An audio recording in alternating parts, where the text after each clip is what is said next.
Saya masih ingat waktu itu ada guru saya ngajarkan satu doa. Doanya indah sekali kalau bagi saya. Allahumma lakal hamdu wa ilaikal mustaka wa antal musta'an. Silakan mau mengamalkan doa ini. Tapi selami doa ini.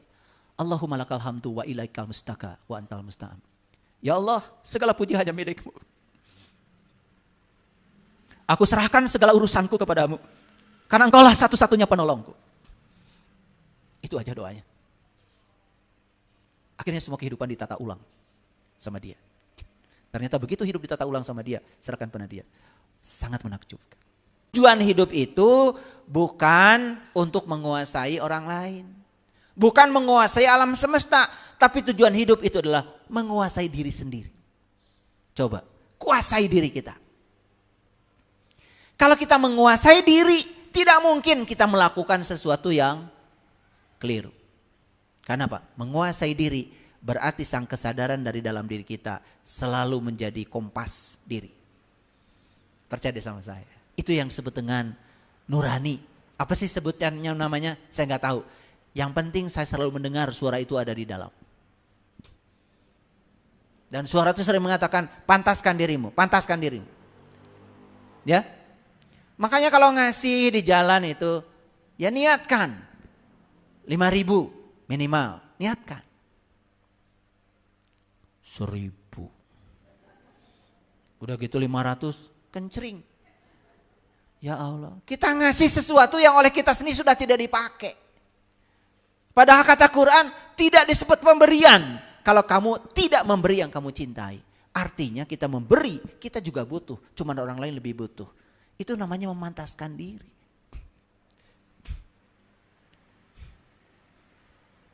Paham ya? Kenapa saya ngomong begini ya? Kayaknya di sini ada masalah ya. Kenapa ya? Biasanya saya bicara cocok biasanya. Cocok dengan yang datang maksudnya.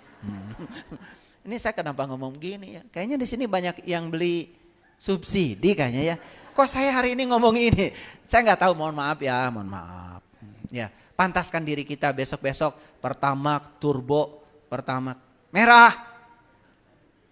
Mobilnya awet, jalannya enak ya. Terarangkogan.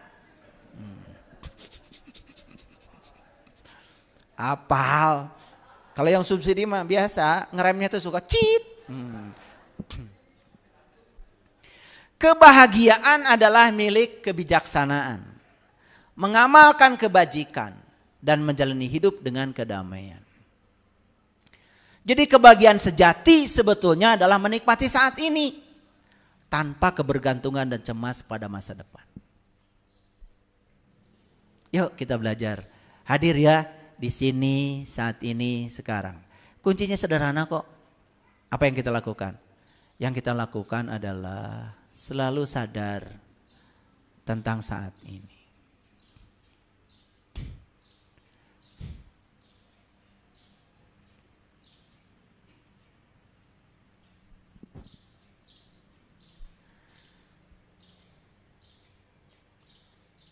Apa syarat mati? Syarat mati apa?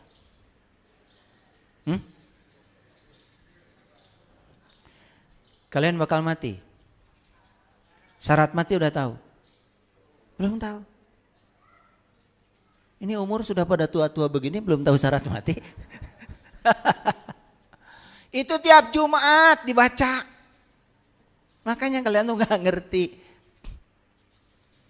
Ya ayyuhallazina amanu taqullaha haqqa tuqatih la tamutunna illa wa antum muslimun. Kan itu syarat mati. Syarat mati itu kan kata Allah, janganlah kamu mati kecuali kamu sudah menjadi seorang muslim. La tamutunna wa antum muslim. Ditanya yang gitu aja susah. Jadi apa syarat mati? Sudah menjadi muslim. Nah ada pertanyaan lagi. Apa syarat menjadi muslim? Sudah tahu belum? Ini pertanyaan dasar sekali. Syarat mati menjadi muslim. Belum dibahas nih muslimnya siapa. Sekarang saya tanya, syarat muslim apa? Kan ayatnya udah saya baca tadi. Ya ayyuhallazina amanu. Syarat muslim itu satu, iman. Ittaqullah haqqa tuqati. Bertakwalah kamu kepada Allah dengan takwa yang sebenar-benarnya. Itu syarat menjadi muslim. Setelah jadi muslim baru bisa mati. Paham? Tetapi tidak cukup mengaku saya muslim. Tidak cukup saya mengaku saya orang beriman. Tidak cukup mengaku saya orang bertakwa. Ada syaratnya lagi. Kan di Quran jelas orang beriman tuh cirinya satu, hidupnya bahagia. Qad aflahal mu'minun. Satu, ciri orang beriman tuh bahagia. Bahagia enggak? Bahagia enggak? Kalau enggak bahagia berarti enggak beriman. Kan gitu aja sederhana. Yang kedua kata Allah di Quran, alladzina hum fi sholatihim khashi'un. Ciri mukmin itu, ciri orang yang beriman itu sholatnya khusyuk, sholatnya ingat sama Allah. Kan tanya lagi, sholat saya ingat Allah enggak? Tanya. Enggak ingat sama Allah, ingat dapur, ingat piring berantakan. Ya enggak beriman, gitu aja. Ngaji enggak usah ribet-ribet. Bukan soal pakaian agama itu. Bukan soal dandanan. Nyata kok di Quran. Coba baca nanti surat Al-Mu'minun, ciri orang beriman. Walladzina hum 'anil lagwi mu'ridun. Ciri orang yang beriman itu tidak suka membicarakan, memikirkan, melakukan yang tidak berguna. Tanya lagi. Suka memikirkan yang tidak berguna enggak? Suka kalian itu. Yang tidak berguna itu ada dua. Satu masa lalu, dua masa depan. 10 tahun yang lalu ada kejadian yang menyakitkan. Sampai sekarang masih ingat. Itu bukan orang beriman. Karena orang beriman itu tidak mau memikirkan, mengatakan, membicarakan, apalagi melakukan sesuatu yang tidak berguna. Yang tidak berguna cuma dua. Satu masa lalu, gunana. Yang kedua masa depan, daya gunana. Yuk kita bicara saat ini. Karena waktu kita yang sebenarnya kan saat ini, di sini sekarang. Ngaji lagi. Oh, orang bertakwa tuh cirinya ini. Orang beriman tuh cirinya ini. Kan gitu. Sedangkan syarat untuk menjadi muslim, kata Quran, harus iman dan takwa. Ulangi, bukan kata saya, ini kata Allah. Ya ayyuhallazina amanu ittaqullah haqqa tuqatih la tamutunna illa wa antum muslim. Jadi syarat untuk menjadi muslim harus iman dan takwa. Syarat untuk menjadi mati harus muslim. Paham sampai sini? Paham? Oke. Kalau sudah paham teruskan. Syaratnya sudah dipenuhi belum? Muslim itu kata dasarnya Islam. Islam dari kata aslama, yuslimu, islaman. Aslama itu artinya tunduk. Yuslimu artinya patuh. Islaman artinya damai, selamat, sejahtera. Itu sudah patuh enggak sama Allah? Sudah tunduk sama Allah? Jawab dong. Saya ngomong sendiri.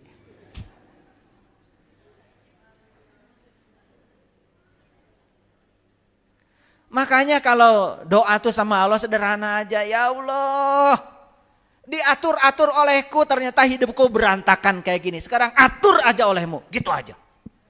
Beres doa. Saya doa gitu aja. Ya Allah, ternyata diatur-atur sama aku, berantakan hidupku. Udah sekarang atur aja sama engkau. Sami'na wa atona. Aku tunduk, aku patuh. Begitu tunduk dan patuh, aslama yuslimu, baru islaman. Sejahtera, selamat, damai. Karena hanya patuh dan tunduk yang akan menyelamatkan kita. Saya mohon maaf hadirin, saya pergi ke toko buku. Saya paling suka kalau di toko buku itu buku-buku filsafat. Begitu saya ambil satu buku itu, kemudian saya bacakan, ada contoh yang bisa dibaca itu. Saya diajak pulang sama istri saya, gak mau pulang. Diam di situ saya, sampai menggigil saya baca buku itu. Judulnya The Purpose Driven Life. Hidup yang digerakkan oleh tujuan. Dan buku itu di depannya pertanyaan. Apa yang menggerakkan Anda? Katanya. Anda bekerja, apa yang menggerakkan Anda? Ingin uang? Takut kekurangan? Ingin anak sekolah? Takut tidak punya rumah? Takut cicilan gak kebayar? Berarti Anda tidak digerakkan oleh Tuhan. Waduh, saya banget. Karena terus terang ya, saya bekerja saat itu. Saya bekerja karena takut gak punya rumah, takut kekurangan, takut anak gak sekolah, takut istri saya pergi, ya gak kerja. Jadi ternyata yang membuat saya bekerja itu semua ketakutan-ketakutan saya. Sedangkan saya ngaku katanya saya ini hambanya Allah. Harusnya saya kerja digerakkan oleh Allah. Saat itulah saya menggigil dan kemudian saya menangis. Saya minta ampun sama Allah. Ya Allah, ampuni aku karena selama ini aku melupakan Engkau. Aku dicipta Engkau pasti sesuai dengan rencana Engkau. Aku hidup ternyata tidak sesuai dengan rencanamu ya Allah. Bahkan aku selama hidup membuat rencana-rencana hidup baru.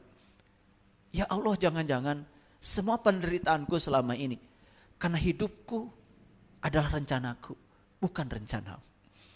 Aku selama ini tidak menjadi kepanjangan tanganmu ya Allah. Aku selama ini hanya menjadi kepanjangan tangan dari ambisiku sendiri. Ketakutan dan sebagainya. Wah, saya marah sama diri saya. Sampai saya nangis. Istri saya bilang, ayo pulang. Udah, akhirnya beli itu. Buku itu saya beli. Nyampe di rumah saya baca, saya tuntaskan baca itu. Wah, saya nangis sampai basah buku itu.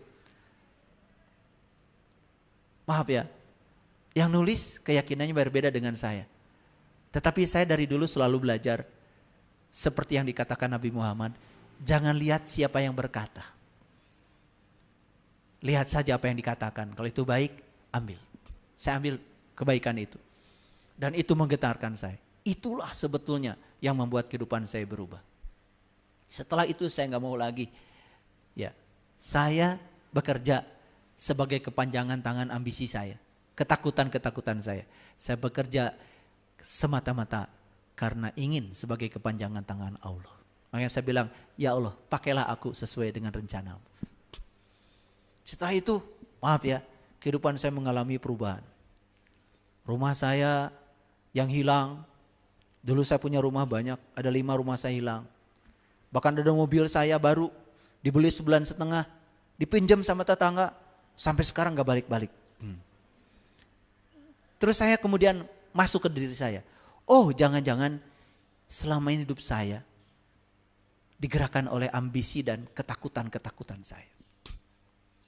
Kemudian saya serahkan sepenuhnya pada Allah. Ya Allah, ketika diurus oleh aku, ternyata hidupku berantakan seperti ini. Sekarang biar Engkau yang mengurus semuanya. Saya suruh Allah yang mengurus semuanya. Saya masih ingat waktu itu ada guru saya ngajarkan satu doa. Doanya indah sekali kalau bagi saya. Allahumma lakal hamdu wa ilaikal mustaka wa antal musta'an. Silakan mau mengamalkan doa ini. Tapi selami doa ini. Allahumma lakal hamdu wa ilaikal mustaka wa antal musta'an. Ya Allah, segala puji hanya milik-Mu. Aku serahkan segala urusanku kepadamu. Karena Engkaulah satu-satunya penolongku. Itu aja doanya. Akhirnya semua kehidupan ditata ulang sama Dia. Ternyata begitu hidup ditata ulang sama Dia, serahkan pada Dia. Sangat menakjubkan. Bukan hanya untuk diri sendiri, tetapi kita bisa berbagi kepada banyak orang. Hadirin, jadi Nabi Ibrahim mengajarkan satu doa sering dibaca dalam sholat. Inni wajahtu wajhialil ladzi fataras samawati wal ard hanifan wa ma ana minal musyrikin. Inna sholati wa nusuki wa mahyaya wa mamati lillahi rabbil alamin la syarikalah wa bizalika umirtu wa ana awalul muslimin. Itu diajarkan di Quran surat Al-An'am ayat 162 dan Al-An'am ayat 79. Jadi Nabi Ibrahim itu baru berani mengatakan wa ana awalul muslimin. Setelah beliau menyatakan inna solati wa nusuki wa mahyaya wa mamati lillahi rabbil alamin la syarikalah wa bizalika umirtu. Baru mengatakan wa ana awal muslimin. Sesungguhnya solatku, ibadahku, hidupku, matiku lillahi rabbil alamin. La syarikalah. Aku tidak mau selingkuh lagi kepadamu. Aku tidak mau hidup digerakkan oleh selainmu. Hanya engkau yang menggerakkan aku. Lalu berikutnya beliau mengatakan, wa bizalika umirtu. Apapun amarmu, apapun keputusanmu, apapun perintahmu, wa bizalika umirtu, wa ana awalul muslimin. Wa ana awalul muslim. Inilah awal aku menjadi seorang yang berserah diri. Wah, saya kalau baca surat Al-An'am tentang perjalanan Ibrahim itu luar biasa. Saya ingin jadi Ibrahim. Saya tidak mau cerita Ibrahim. Saya ingin learning to be, menjadi Ibrahim. Makanya Ibrahim sebelum sampai ke situ mengalami satu peristiwa yang luar biasa. Melihat bintang, melihat bulan, melihat matahari. Setelah melihat semuanya, beliau mengatakan, "Inni wajjahtu wajhiyalil ladzi fataras samawati wal ard hanifan wa ma ana minal musyrikin." Keren banget. Keren sekali.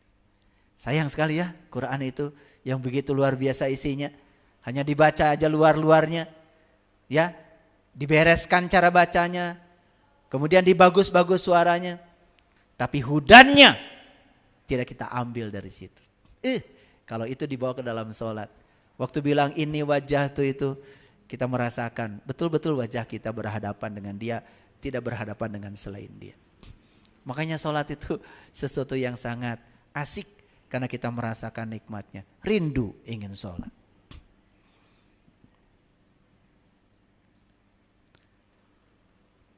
Bahkan kita dalam sholat kita berani mengatakan wa ana minal muslimin. Betul? Nabi Ibrahim aja hanya mengatakan wa ana awalul muslimin. Beliau yang sudah begitu tingkat penyerahan dirinya pada Allah tidak mengatakan wa ana minal muslimin. Beliau mengatakan wa ana awalul muslimin. Inilah awal aku menjadi seorang yang tunduk patuh dan berserah diri kepada kamu. Asik ya. Asik gak? Oke. Jadi muslim itu siapa sebetulnya? Tunduk patuh itu cirinya apa? Muslim itu adalah orang yang hidupnya sudah selaras dengan tarian kosmik semesta raya. Jadi semesta ini sebetulnya menari. Semesta ini punya tabuhan, punya gamelan sendiri. Sayang kita tidak ikut menari dengan tarian semesta. Kita melawan tarian semesta. Itu yang membuat kita menjadi lelah hidup kita. Maaf. Kita tidak ikut bersama tarian semesta. Gak ikut. Kita melawan. Kita mencengkram yang kita ingin. Kita menendang habis-habis yang tidak kita ingin. Padahal Allah bilang, boleh jadi kamu tidak suka sesuatu. Padahal itu amat baik bagi kamu. Boleh jadi kamu menyukai sesuatu padahal itu amat buruk bagi kamu. Ikut kata Allah yang aku pilihkan buat kamu.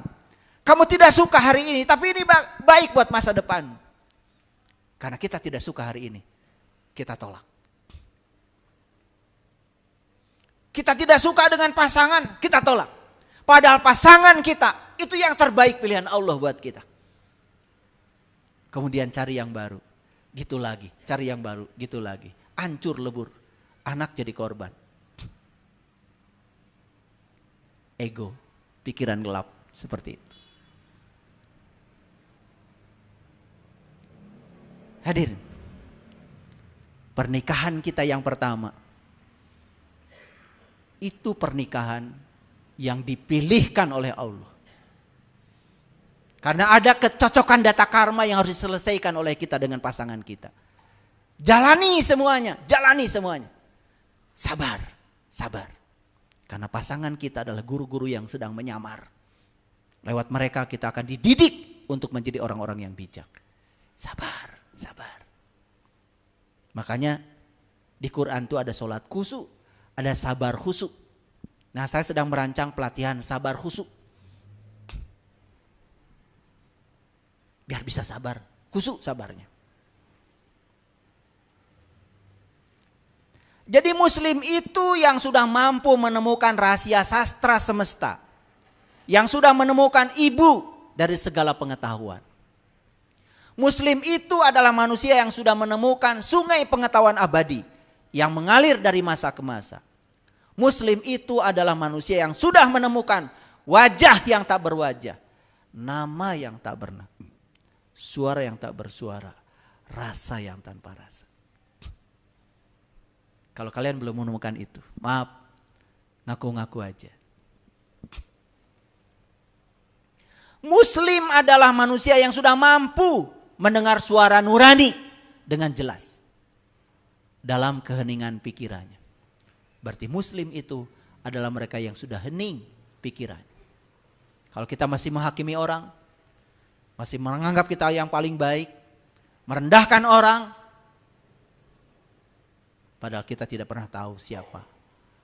Yang paling tahu diri kita saja kita tidak tahu. Bagaimana kita tahu orang? Itu bukan muslim. Jadi muslim adalah manusia yang sudah menemukan kebenaran di antara benar dan salah. Ini benar, ini salah. Di sini ada kebenaran. Muslim itu adalah orang yang sudah menemukan kasih sayang di antara kebencian dan kecintaan. Ini kebencian, ini kecintaan. Berdiri di tengah sebagai kasih sayang. Kalau kalian masih cinta ke sini, kongkok-kongkok ke sini, benci ke sini, menjelek-jelekan ini, bukan muslim. Orang yang punya kasih sayang tidak pernah memihak. Ini berperang, ini berperang. Perang itu pasti benci dengan cinta. Dua-duanya kemelekatan. Dia di tengah. Dia menerima orang benci, dia menerima orang yang cinta. Apa adanya? Kasih sayang. Muslim itu adalah orang yang sudah menemukan ketenangan di antara keberanian dan ketakutan. Lihat saya, ada orang yang sangat berani, ada orang yang sangat takut. Hati-hati, dua-duanya sangat berbahaya. Ketenangan itu ada di titik tengah, antara keberanian dan ketakutan.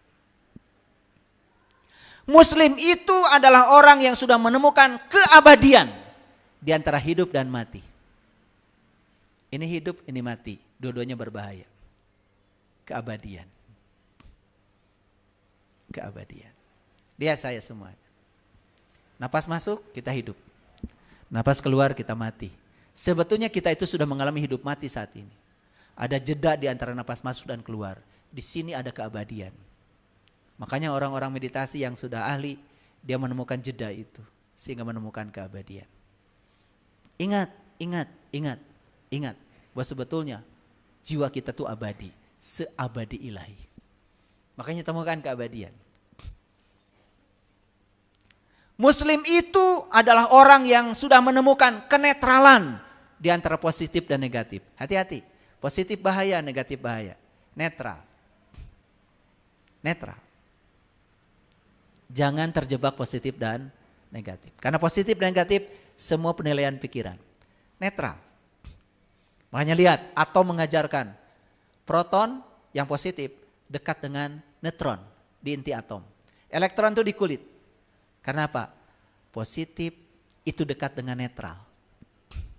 Kalau kita netral, dekat dengan positif. Makanya orang lihat, yang netral tidak berpihak, positif-positif aja, happy-happy saja. Orang yang berpihak repot ya, mau pilpres aja musuh-musuhan. Yang netral tenang aja. Saya dengan istri saya tidak saling tahu pilihannya siapa. Sampai sekarang. Lah kan saya lakukan di bilik suara. Luber, langsung, umum, bebas, rahasia. Begitu situ, jos. Istri saya di tempat yang lain, jos. Selesai. Ini ke pengadilan agama gara-gara beda pilihan capres. Waduh. Demokrasi itu sudah merusak tatanan kehidupan kita karena kita kurang cerdas. Jadi muslim itu adalah orang yang sudah menemukan keheningan di antara keriuhan dan kesenyapan. Hati-hati hadirin. Senyap riuh, senyap riuh. Belum tentu hening tuh. Belum tentu dalam kesenyapan tidak ada suara tuh hening. Keheningan tuh di sini. Belum tentu dalam keriuhan juga tidak ada keheningan, kan hening di sini. Lihat saya semuanya. Orang yang sudah hebat kesadarannya. Mau senyap, mau ribut, dia tetap saja hening. Jadi muslim itu mereka yang sudah ada di titik tengah. Sudah moderat. Sudah moderat. Muslim itu adalah mereka yang sudah menemukan kelembutan di antara kasar dan halus. Ini kasar, ini halus, dua-duanya berbahaya. Menemukan kelembutan. Kelembutan selalu di titik tengah.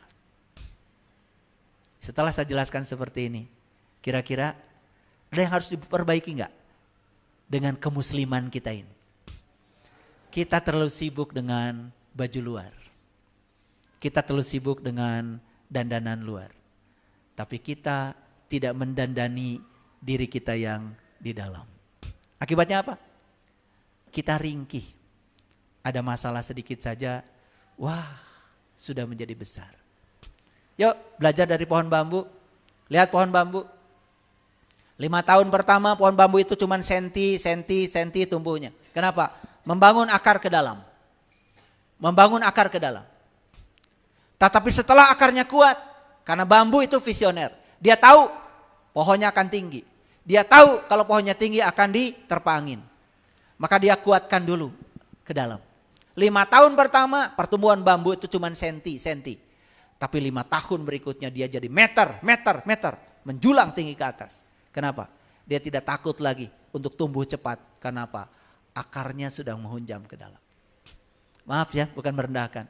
Orang yang belajar agama tidak dimulai dari mengenal Allah dan Tuhannya. Tidak punya akar. Tidak punya akar. Gampang sekali runtuh. Orang Arab menanam kurma. Itu biji kurma itu taruh, kemudian diganjal pakai batu. Jadi setelah ditaruh di lubang, diganjal pakai batu. Saya dulu nggak ngerti. Oh ternyata dia jangan tumbuh ke atas. Dia harus tumbuh dulu ke bawah. Terus dia tumbuhnya ke bawah. Setelah akarnya kuat, baru tumbuh pelan-pelan ke atas. Sampai batunya terguling dengan sendirinya oleh pohon. Jadi kalau batu sudah terguling ya baru diambil oleh pemiliknya. Berarti pohon kurma ini siap untuk menahan badai. Jadi kadang-kadang kan kita belajar harus begitu ya. Dikasih batu dulu ya, biar kuat. Yuk sekali lagi. Ingin jadi lampu? Ingin. Tadi lampu ditempatkan di mana? Di tempat gelap. Begitu kita ingin jadi orang baik, maka kita akan banyak tantangan di sekitar kita. Terus jalan. Kan ingin jadi lampu. Kehadiran mereka itu hanya untuk menguji seberapa kuat intensitas cahaya yang dipancarkan oleh kita. Ya, jangan sok-sok menerangi semesta. Kan sekarang tuh banyak ya, boro-boro menerangi semesta. Menerangi diri sendiri aja belum bisa. Tapi seakan-akan sudah bisa menjadi bintang gitu di semesta. No. Jadilah orang yang berguna. Jadi sekarang sudah ketangkap maknanya? Kebahagiaan bukanlah imbalan dari kebajikan. Kebahagiaan adalah kebajikan itu sendiri. Karena bahagia dia melakukan kebajikan. Terima kasih. Assalamualaikum warahmatullahi wabarakatuh.